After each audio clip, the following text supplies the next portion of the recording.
What's going on, YouTube? It's Tej back with another video. Thank you for tuning in. Appreciate you taking the time to click on the video and watch through. Today I'm bringing you my first mock draft on the channel. These are going to be pretty regular, especially during this time of the year. And this is something I really enjoy making and watching tape and putting together my thoughts and who would be a good fit where, etc., etc. This is a really fun part of being an NFL fan. So thank you for clicking on and watching. If you didn't see yesterday's video, it was the first video I ever posted. It was some Madden Ultimate Team.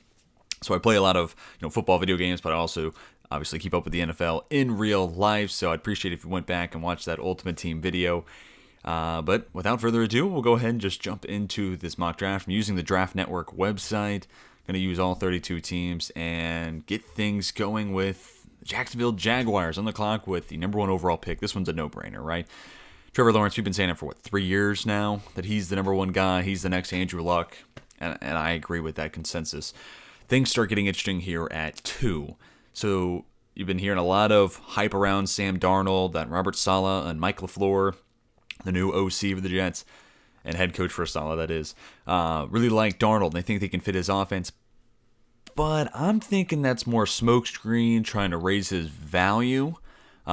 Maybe I'm still holding on to the idea as a Steelers fan that there's a trade possibly brewing to get him for cheap, let him sit for a year, and then have him take over after Ben Roethlisberger retires. But all that aside, look, if I'm Robert Saleh and I'm Mike LaFleur, I would want my guy with me as I start my journey with the Jets organization. And to me, my QB2 is Wilson. A big part of why is he's just consistent. And I'll go ahead and mention it. It's really close between Wilson and Fields. I think Fields at his best might be the best quarterback in this class, which is crazy because, like I said, we've been saying for 3 years now, Lawrence is a stud.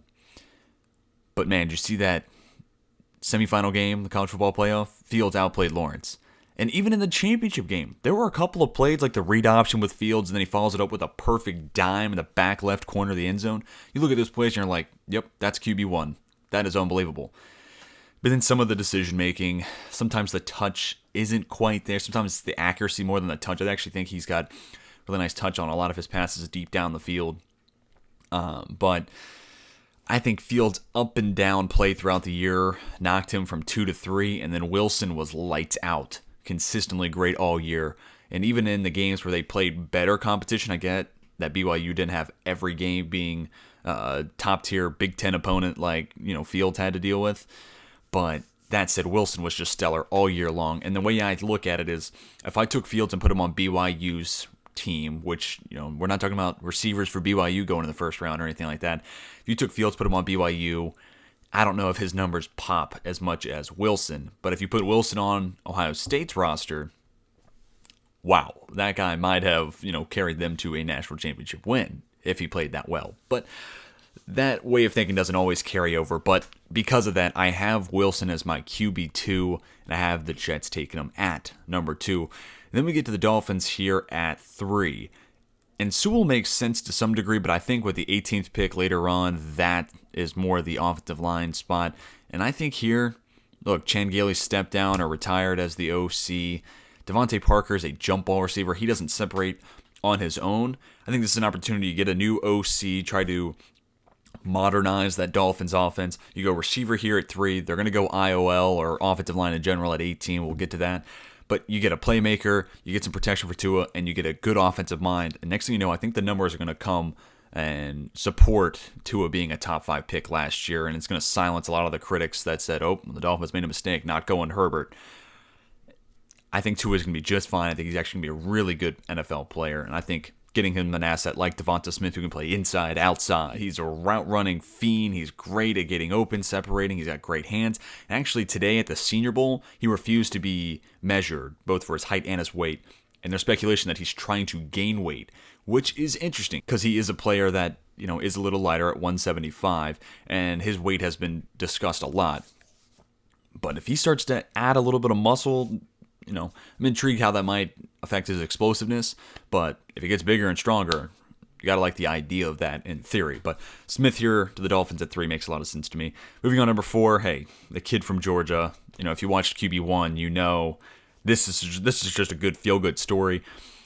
And if I'm Arthur Smith, the Falcons go in 1,000 different directions because Arthur Smith could elect to win now with Ryan and Julio, but I would go ahead, and same thing I said for the Jets, go get my guy for the future. Move on from Matt Ryan. Maybe hold on to Julio, because I am a big believer if you're going to have a young QB to have a great wide receiver, but Calvin Ridley is already a really solid option. So Julio would get you a lot of value, and I could see them moving on from both Julio and Matt Ryan. So you get the hometown kid here in Justin Fields. He's the QB of the future, and I like a lot of what he could do. We saw how Tannehill's mobility was a big part of that Titans offense, and Fields gives you that much and then some compared to Tannehill. He's got a good arm. He's got great touch throwing the ball down the field. Some of it's the inconsistency his past year with Ohio State. And really, it's the shorter throws that I noticed kind of gave him some problems, especially in that championship game. Wilson is able to change his arm angle and avoid arms that go up at the line of scrimmage. Fields, not so much. And I mean, that's like a plus trait, being able to throw from different arm angles. We're talking about, Mahomes, Stafford, those types of plays you see on Twitter, and you're like, whoa. Fields isn't quite there. I'm not saying he couldn't learn that skill, but I still like the fit here at 4, and Arthur Smith gets his QB of the future, and if he does his job, he's not picking at 4 ever again. So that's why I think you go QB here. Ryan's not going to be the guy for another 5 to 10 years, though he's only 32 and QBs have been playing longer. Ultimately, I think Fields is the best play long term for Atlanta. Moving on to pick number 5, the Bengals get their guy. Receiver is a need, definitely, but you got to keep Joe Burrow upright. He's good enough to make lesser receivers look better than they actually are. You just got to keep them on the field. You get Sewell, Jonah Williams back, you got to focus on that offensive line. And plus, this is a deep receiver class, and there's somebody at the top round 2 you could get that could be a difference maker. Looking at the receivers, somebody like, Amon-Ra St. Brown, Rondale Moore. I think both those guys would be good options at the top of round 2. Moving along here, don't want to take too long. Philadelphia Eagles, this is a no-brainer. I actually have Jamar Chase as my number 1 wide receiver in this class. The reason I have Smith going 3 is just because the idea of what have you done for me lately? And, Devonta Smith's coming off winning the Heisman and maybe the best receiving season in college football history. I think there's an argument there. So you can't ignore that. Meanwhile, Jamar Chase sat out. But don't forget, 2 years ago, the Biletnikoff winner had better numbers compared to Justin Jefferson. And I mean, across the board, receiving yards, touchdowns, catches in general. Like, Jamar Chase was that dude for that LSU offense, which you look at Alabama's offense this past year and LSU the year before.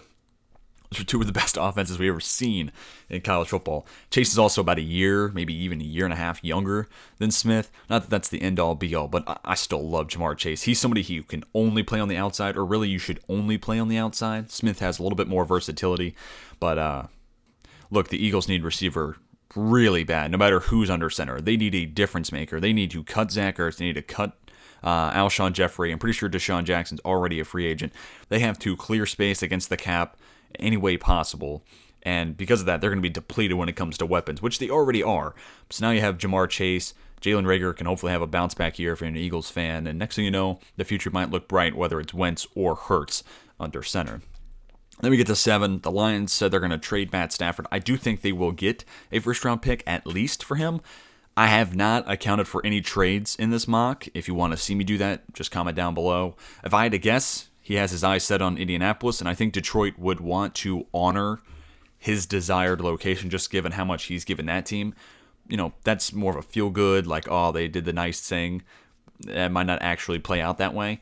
But if you guys want, I can do another mock draft with, maybe the 21st pick going to the Lions and, going from there with how that might change things, especially in the back half of the round. Or if you just want to see a mock draft with trades, I can definitely make that happen because apparently the Lions are trying to move from 7 up to potentially get 2, 3, maybe 4 from Atlanta, which I think Atlanta moving back from 4 to 7, if they're going to win now, that's an interesting move. But if the Lions move up, then they get their pick of one of those, not Lawrence, but they get a pick between Wilson or Fields, which looks better here. But I have them taking Trey Lance here at 7. No trade, so I think Lance, number 4 QB in this class. And look, he's a high upside guy. Big arm, super mobile. And I think the rhetoric has been he's a runner than a passer. I don't think that's the case. I think he has a big arm, super high potential when it comes to being a passer, and also is just super explosive with the ball in his hands. Lance will need time to develop, And I really hope that the Lions either can re-sign Kenny Golladay or franchise tag him because, like I said earlier, if you're going to have a rookie QB, I think it's really desirable to have a number one wide receiver to try to lighten that load and make it easier for them to come in and immediately be a solid, plus level player, which is not easy to do as a rookie, especially at QB. But the loser of all this becomes the Carolina Panthers. Like, the Lions at 7 and Panthers at 8 would love to see the Jets go something other than QB at 2, because then, Wilson falls or Fields falls and then Lance falls, and, it's that trickle-down effect. But because I don't think Mac Jones is a top 8 pick, I'm going to give the Panthers just an all-around offensive playmaker. Kyle Pitts is technically a tight end, and Joe Brady used his tight end a lot at LSU with Thaddeus Moss, and look, their number one tight end on the roster right now is Ian Thomas. But Pitts can be a slot receiver. He can be a red zone threat. I mean, there is no shortage of what this guy can do. So I like the fit, and the Panthers went all defense last year in the first draft under Matt Rule. You got to address the offense. I'd love to give him a QB of the future. I don't see him picking higher than 8 under Matt Rule as the head coach anytime soon. So I'd love to give him a QB of the future here, but Mac Jones is not going to be the person I take here at 8. Instead, you get him a playmaker, Kyle Pitts, and hopefully Teddy B can give you one more solid year, maybe a better year next year. I think he started the year hot and then kind of fizzled out. You're hoping in year 2 he can give you 16 really solid games, and Kyle Pitts will certainly help him there. Here, the fit's too perfect here with Micah Parsons. I don't know if Von Miller's going to come back, so edge is a need. I think Micah Parsons is somebody who just does it all really well. I've heard a few different concerns about him in coverage, but hey, he stops the run. He can pass rush. He didn't do it a whole lot at Penn State, but when he did, he was very successful at it. Granted, picking and choosing those moments makes you have better odds at being successful. But, I like Parsons as a fit. It addresses linebacker. It can help with edge need as well. Overall, I think that's the right pick there for Denver, especially with how Vic Fangio, moves linebackers around. I think Parsons is the perfect, queen on a chessboard for Fangio. Then you get to the Cowboys here at 10. I like the idea of Rashawn Slater, somebody who can play tackle or IOL, but I'm actually going to go corner. Look, I liked Trevon Diggs, and I think opposite of him, Patrick Surtain can be the lockdown corner that team needs. Then you have Diggs, and then Chidobe Awuzie is a free agent, but even if you lose him, Jordan Lewis or Anthony Brown is your slot corner. I think that's serviceable enough. And next thing you know, the outside portion of that Cowboys defense just looks so much better. I agree tackle is a need, but at the top of round 2, I think is maybe when you address it then, or you try to tackle it in free agency. But you also got to hope, Tyron Smith and Collins come back healthy. I mean, that's your best bet and the thing you should be looking forward to and hoping if you're a Cowboys fan. So moving on to the Giants here at 11. This is a tough one. Kwity Paye's a 4-3 end, so I thought about him here. You could go corner. Bradbury was great. Maybe you get somebody who can play opposite of him. I don't hate that idea. But ultimately, I'm going to go Jalen Waddle. I think Darius Slayton is a good deep threat, but I think Waddle after the catch, being a deep threat, he's just overall a better wide receiver than anybody the Giants have right now. Plus, you get Waddle, you cut Golden Tate, you save some money there. Next thing, you're looking at a young core of Sterling Shepard, Jalen Waddle, and Darius Slayton. At that point, you're limiting the excuses Daniel Jones has. There is some concerns. Waddle tried to play through the championship game, was on and off the field. Probably should not have played. Honestly, really should not have played. But, you can appreciate the guts to an extent. He wanted to be out there with his team for the biggest game of the year. That's an admirable trait. And here, I think he's a difference maker for the Giants offense. Jones doesn't have to make hard throws. Just get Waddle the ball in space and see what he can do. I think he's the best receiver in this class when it comes to making plays after the catch. Moving on to the 49ers at 12. Caleb Farley, CB2 for me. Maybe has higher upside than Surtain, but Surtain has the higher floor. Farley's just got better size, better frame. He's going to run a little bit faster of a 40. So those things you can't teach do play a factor. I think Surtain's just a little more fundamentally sound, but it's 1A, 1B. Farley's a stud.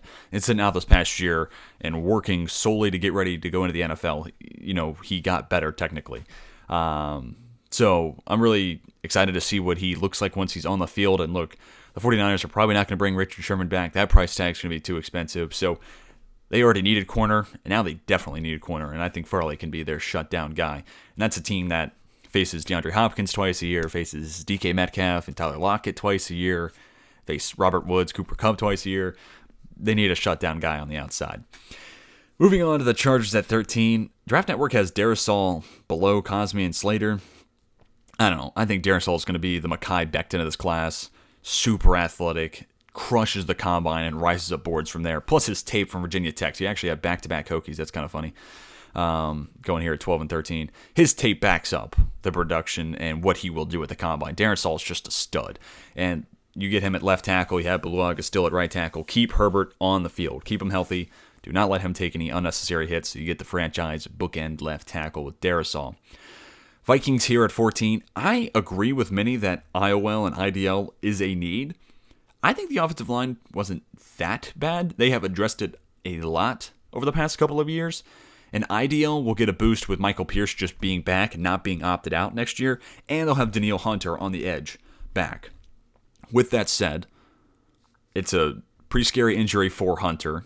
Don't know if he's going to come back 100%. I think you get Kwity Paye to be that 4-3 D-end opposite of him. Try to lighten that load. If Hunter's going to get double teams, hey, one-on-one opportunities for Kwity Paye, who had a great season with Michigan. Really started to hit his potential. He's one of those guys who had the potential, but the stats weren't quite there. The numbers started to pile up for Kwity Paye this past year with the Wolverines. So he's also a really good run stopper. So I think he and then Pierce being back helps stuff the run for the Vikings. And then Paye opposite of Hunter boosts that pass rush. Next thing you know, you're looking at a Vikings defense that looked abysmal, can start to get back to where they were. And Mike Zimmer's not going to let that team be bad on the defensive side of the ball 2 years in a row. So I really like the fit of Kwity Paye there. And then he could be the guy who takes over as the lead rusher once Hunter, continues to age and eventually the level of play drops off. So that's Kwity Paye at 14. Number 15, this is a tough spot. The Pats could be buyers for Matt Stafford. I wouldn't be surprised. But here I'm going to give him Mac Jones just because QB is such a need. And I think he really fits what Belichick had with Brady in a lot of ways. Not super mobile, throws a beautiful deep ball. And overall, the need is just so glaring. In mock drafts prior, I had Kyle Pitts falling this far, and that's just more fun to think about, I think, than actuality. I just can't see how Pitts falls to 15, but it is fun to think about, Belichick getting Gronk 2.0 potentially. But here I got Mac Jones. They need a QB of the future, and I like Jones. I think he's solid. I don't like him at 8, but here at 15, I think that's solid value. Cardinals at 16. Yeah, this has got to be corner. J.C. Horn, I think he's the top corner left on the board. He's the no-doubt pick there. Pat Pete's getting old. He's making a lot of money. Byron Murphy's probably the best corner on this team, but he's a nickel corner in a lot of ways. And, there's nothing wrong with that. Some corners are really good inside versus outside. In the same draft class, look, Sean Wade might have been cornerback 1 coming into the year, and Draft Network's got him at 70 overall in their rankings because he can only play in the nickel. And that's fine. Desmond King, you can say the same thing about him. He's a specialist, and there's a role for that. I think Byron Murphy, you move him inside. That helps address some of the cornerback needs, but J.C. Horn then has to be the guy on the outside. This is, again, same thing I said earlier about the 49ers. The Cardinals play the Seahawks twice a year. They play the Rams twice a year. They need some options on the outside to try to slow down those teams in their own division, let alone everyone else. Here with the Raiders at 17. So Raiders at 17, this is an interesting one. So you see IOL, I agree, indeed. Edge, I agree. I think Clelin Ferrell still is getting better, and I think Max Crosby is a solid player. I think what they need is someone on the inside who can wreak havoc. And Christian Barmore, I think, is that guy. Look, this is not necessarily the best example just because Aaron Donald's a freak of nature, but Leonard Floyd was an average NFL player when he left Chicago. Then you have Aaron Donald wreaking havoc in the middle. He gets favorable matchups on the outside, and he becomes a 10-sack a year type of player for the Rams. I'm not saying Barmore is Aaron Donald, but I'm saying his ability to both stop the run, which is also something this Raiders team needs really bad, but his ability to create pressure up the middle helps Crosby and Farrell on the outside. And if I'm wrong, then you know what? You go address edge the next year. But I think Barmore is the guy they need in the middle of that defensive line, create havoc, create more favorable matchups for Farrell and Crosby, and then try to elevate that defense. Number 18, this was another one that really stumped me because I could see Jeremiah Owusu-Koramoah. I'm a Notre Dame fan. I love JOK. Nobody really calls him that, but it's just easier than saying his full name. He's a stud. Sideline to sideline. He's a sideline to sideline linebacker. Good in coverage. Stuffs the run. I mean, he's a complete package. He could go a lot earlier. I've seen him go as high as 6 to the Eagles. And, when I saw it, I couldn't necessarily argue against it. I just think they have bigger needs.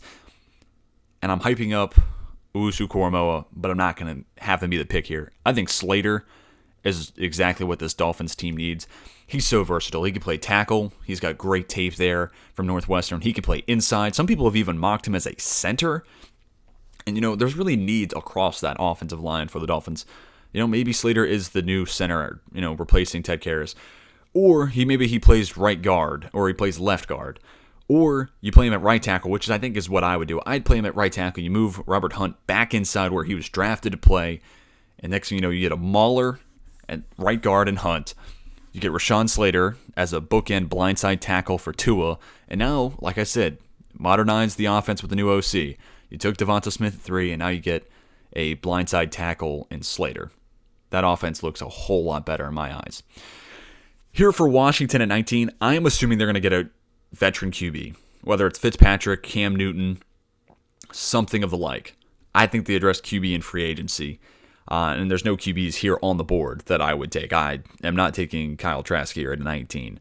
I'm going to give them the left tackle they lost when they traded Trent Williams to San Francisco. Sam Cosmi, he can be your franchise left tackle and keep whoever is under center or in shotgun for Washington upright and healthy. It's a big boost to not only the passing game, but it will help in the running game. Sam Cosmi is a really nice prospect. And, this tackle draft is so good. And it's just like last year where 1 through 4 is so interchangeable. But if you get Cosmi at 19, I think that's really good value for Washington. Then you get Chicago here at 20. QB is obviously a need. But, man, Ryan Pace has already butchered that position. I don't know if you let him take another QB. Offensive tackle, definitely a need. We've already gone back-to-back there. And ultimately, I don't think they bring Allen Robinson back. Actually, I think they try to bring Allen Robinson back. Let me clarify that. I don't think he wants any part of Chicago anymore. So you go get a guy who is Allen Robinson light, has the size, has the frame, plays a whole lot like him in Rashad Bateman. He and Darnell Mooney are your 2 receivers of the future. Maybe if Fitzpatrick doesn't go to Washington, he goes to Chicago. Maybe they stick it out with Trubisky for another year. They need to address QB bad. But Bateman's going to be their replacement for Allen Robinson. And no matter what, it's not going to be high-level QB play, so you're going to need someone like Bateman or Robinson to try to have any sort of success. Colts at 21, they're my pick to get Stafford, so I am not going to address quarterback here. Instead, I'm going to give him a wide receiver and somebody who's just really fun to watch. Kadarius Toney, deep threat, and behind Waddle, he might be the next best guy with the ball in his hands after the catch. Still have T.Y. Hilton, who kind of fits that same build, but he's getting older, and he's kind of a league average, maybe slightly above that at this point in his career. You took Michael Pittman. He can be your your possession receiver. Toney can be your deep threat, big time, big play receiver. I like that compliment across from one another. Here are the Titans. Joseph Osai just makes perfect sense for that 3-4 defense, and that's a team that was so bad at getting the QB. I mean, you saw Baker Mayfield, tear him up. Any team, honestly, against play action. QB rating against the Titans off play action was north of 100. Basically, off of play action, everybody looked like Pat Mahomes against the Titans defense. You got to get some pass rush. You got to be able to change that narrative. And Coach Mike Vrabel is not going to allow that team to be bad and lackluster when getting to the opposing team's QB multiple years in a row. So Joseph Osai, I think, helps on that front a lot. Jet at 23 is a tough one. Receivers definitely a need. No doubt about it. But so is corner. This is one that could go either way. But I'm going to give him a corner. I just think there's some decent options at free agency. Maybe go with wide receiver. Plus, again, deeper receiver class. Maybe you're going after someone like Elijah Moore in round 2, Nico Collins, and company later on in the draft, day 2, maybe even later. Denzel Mims looked good as the year went on. I think they go out and get Eric Stokes, who can be, shut down corner for him.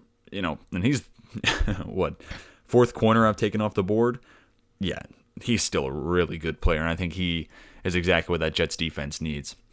And if the Jets bring back Marcus May, then that secondary really starts to shape up and look really favorable for Robert Saleh. And I could also see the Jets going and bringing in Richard Sherman. Richard Sherman sung the praises of the Jets for bringing in Saleh, and I could see a reunion there. So now we get to the Pittsburgh Steelers at 24. This is my favorite team, and I've heard a lot of Steelers fans want to go offensive tackle, and I get the logistics and the idea behind that. Get someone like Leatherwood, Mayfield, Eichenberg. Alejandro Villanueva was really not very good last year. He's now a free agent. Also, Marquise Pouncey looks to be like he's retiring, so IOL becomes a need for sure. But I think here, as much as there are a lot of Steelers fans saying that he isn't the guy that should take at 24 and first-round running backs aren't always worth it, Najee Harris's ceiling is the bust 2.0, and that's what this team needs. Big Ben, next year is going to be his last year, and after that, it's a question mark at the position.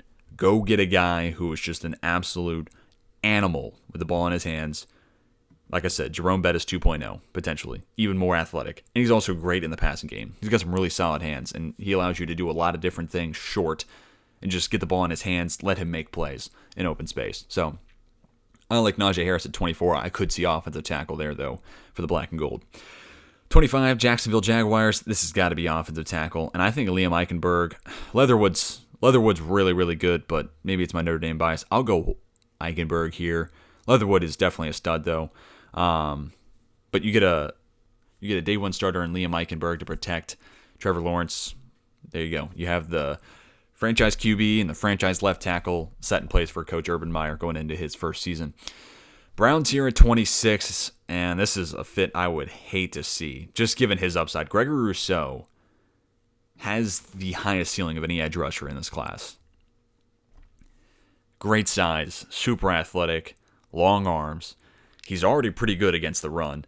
The thing is, if he doesn't win off his initial move, it just basically becomes a stalemate. But if he can become a more refined pass rusher, he's somebody who definitely would have benefited, I think, in my mind, from playing this past year.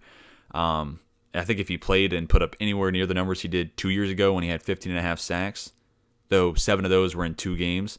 But if he put up anywhere near that production this past season, we're talking about a top 10 pick, no doubt. So, edge is a big need for Cleveland, and they get someone with a super high ceiling in Rousseau. You get him opposite of Myles Garrett, and look out, that defense. And, good pass rush hides bad secondary. And, Denzel Ward, I think, is a number 1 corner. They still have some other needs they need to address in the secondary. Maybe that's round 2 and 3. But you get Rousseau opposite of Garrett, and that pass rush could be lethal. And I'm staying edge here for another AFC North team. And Baltimore, actually, now that I think about it, Matthew Judon and company, they have a couple of edge rushers that are available. You don't know if Calais Campbell can play another 16 games next year. But, man, watching them against the Bills, they just need someone who can separate and get open. And I think Terrence Marshall can be that guy. I like Hollywood, but I think Hollywood is a number 2 receiver. I thought when he first came out of college, came out of Oklahoma, he could be a number 1, kind of like what Tyreek Hill is. Not quite to that extent, but it doesn't look like it's going to get there. He's a nice number 2, though, and Terrence Marshall has the big body that they're looking for, 6'3", 200 pounds. He's a really solid route runner, and everything just looks fluid and smooth when you watch Terrence Marshall Jr. on tape. And I think that's what they need. They need a guy on 3rd and 8 who can just get open, move the chains, allow the drive to start over. Because right now, the Ravens' offense, if they get behind the sticks on 1st and 2nd down, that's exactly what the Bills force them to do. Get behind the sticks on 1st and 2nd down, and then they make them throw 3rd and long, and they have nobody who could get open against the Bills, that's a team that doesn't have a great secondary. Tre'Davious White's a stud, but after that, it's an okay group. So moving on to the Saints here at 28, after the Ravens go Terrence Marshall, a myriad of directions you can go here. Corner's definitely a need. I'm going to give them Jeremiah Owusu-Koramoah. They did trade for Quan Alexander. He then got hurt, and that's been the story of his career. Good on the field, but when he's not, doesn't do you any good. He battles a lot of injuries, so he's not often on the field. You get Jeremiah Owusu-Koramoah, the QB of the defense. This is still a team that needs QB, and maybe this is a team that rides out Taysom Hill for a year, kind of like what the Pats did with Cam Newton. Hey, if it works, awesome. When you make the playoffs, that's great. If it doesn't, you just kick it back for another year and then try to find your QB of the future the next offseason. But Jeremiah Owusu-Koramoah, you can't go wrong here, especially at 28. I have a hard time thinking he falls that far, but that's just how my board has played out. Packers at 29, man, all those Packers fans who love Kevin King, how are you feeling? I think Asante Samuel is a really nice compliment, very similar to Jair Alexander. Wants to get up in your face, really good in man coverage, physical at the line, and of course his dad was a great cornerback. I think Junior here is more of a man specialist than his dad was. Not that his dad was bad at it. I'm not going to knock a potential future Hall of Famer. So, and you have him opposite of Jair Alexander and addresses that secondary big time. Still need a receiver, but at this point, I think Lazard has proven to be good enough as a receiver too, behind Adams, who's just unbelievable. And then, MVS has his specialized role. He's a deep threat. He makes big plays. And, this past year, playoffs included, he was able to do that. Drops are still a problem, but, Rodgers proved that the weapons he has were good enough. And Robert Tonyan at tight end, really nice part of that core. So I think defense has got to be what you address here. Or maybe, again, receiver in round 2 is where they go. And that's actually where they've gone heavily. Packers haven't gone first-round receiver, but I think over the last 15 years or something like that, they're top 5 in the league and receivers drafted in the first 2 rounds, all of that obviously being in the second round. So maybe look for day 2 for them to address wide receiver, try to get another playmaker. Bills here at 30. Thought about corner, but I'm a big fan of Levi Wallace. And tell you what, Johnson there in the nickel, that man's a playmaker. Pick 6 against the Steelers. Obviously, I was watching that game. Pick 6 in the playoffs against the Ravens. That guy just has a nose for the football. I think you cut Josh Norman and you make Levi Wallace your number 2 corner. Still a position of need, and they could use some depth there, but I'm going to give him linebacker here and Zaven Collins. Just won Defensive Player of the Year at the college ranked at Tulsa. That's almost always an award reserved for the SEC, and he did it while playing at Tulsa. That dude is a thumper. He can play all 3 downs, and I know there's Tremaine Edmonds, so I think Zaven Collins in that 4-3 plays, one of the outside linebacker spots, off-ball linebacker, and I think he's a big bonus to that defense. He also has some pass rushing capability, so, some linebacker blitzes kind of open up what you can do on the defensive side of the ball for Buffalo. Really like the fit there for Collins. Second to last pick, Tampa Bay here at 31. Edge is a huge need for this team. Also think IOL is a big-time need. So I'm going to go ahead and give him an edge rusher. No guarantee he brings Shaq Barrett back. Ndamukong Suh's also a free agent, so I could see them going someone like Davion Nixon, who I'm really high on, Big Ten Defensive Player of the Year. Like his game, but I think edge, you don't know how much longer JPP can do it. Your team leader in sacks was Devin White, inside linebacker, and White's just a freak of nature. He can do a lot of different things. It's not a knock on him, but it's just more so you'd like to see some more production on the outside. So I'm going to give him Azeez Ojulari. Super high potential. He tore up the ball game for Georgia against Cincinnati. He was phenomenal. And like I said, that definitely could be an IDL position, Davion Nixon. And it could also be offensive line, though Donovan Smith has picked up his play, and he may have earned another year as a starter in Tampa Bay. Last but not least, this could be receiver for the Chiefs, but the need IOL and the versatility of Elijah Vera Tucker is so nice. Tucker is somebody who can play guard. He might play tackle, but Tucker could be the right tackle after Mitchell Schwartz calls it quits. He could be on the interior offensive line. I think what he can do for that offense is a big help. And again, receiver round 2 maybe is the play there. That or you bring back Demarcus Robinson. Maybe they bring back Sammy Watkins. Free agencies where you attack receiver for Kansas City. You go IOL here with a super versatile Elijah Vera Tucker. Well, that's it. That's my mock draft, everybody. I hope you guys enjoyed. Leave your comments down below. Let me know what I got right and tell me where I'm crazy who should go where and why. I'd love to hear your thoughts. This is just my mock draft. It's not the right mock draft. It's not going to be set in stone. If you guys want to see one with trades, I can totally make that happen as well. Just let me know down below. But if you guys enjoyed, hit the like button. If you want to see more videos like this, subscribe. Teej is a sports channel where we talk football, basketball, in real life, also sports video games. Just give me a channel that you like sports is a good spot for you. So definitely hit that subscribe button. Hit the like button if you enjoyed the video. And until next time, my name's Teej, and I'm signing off.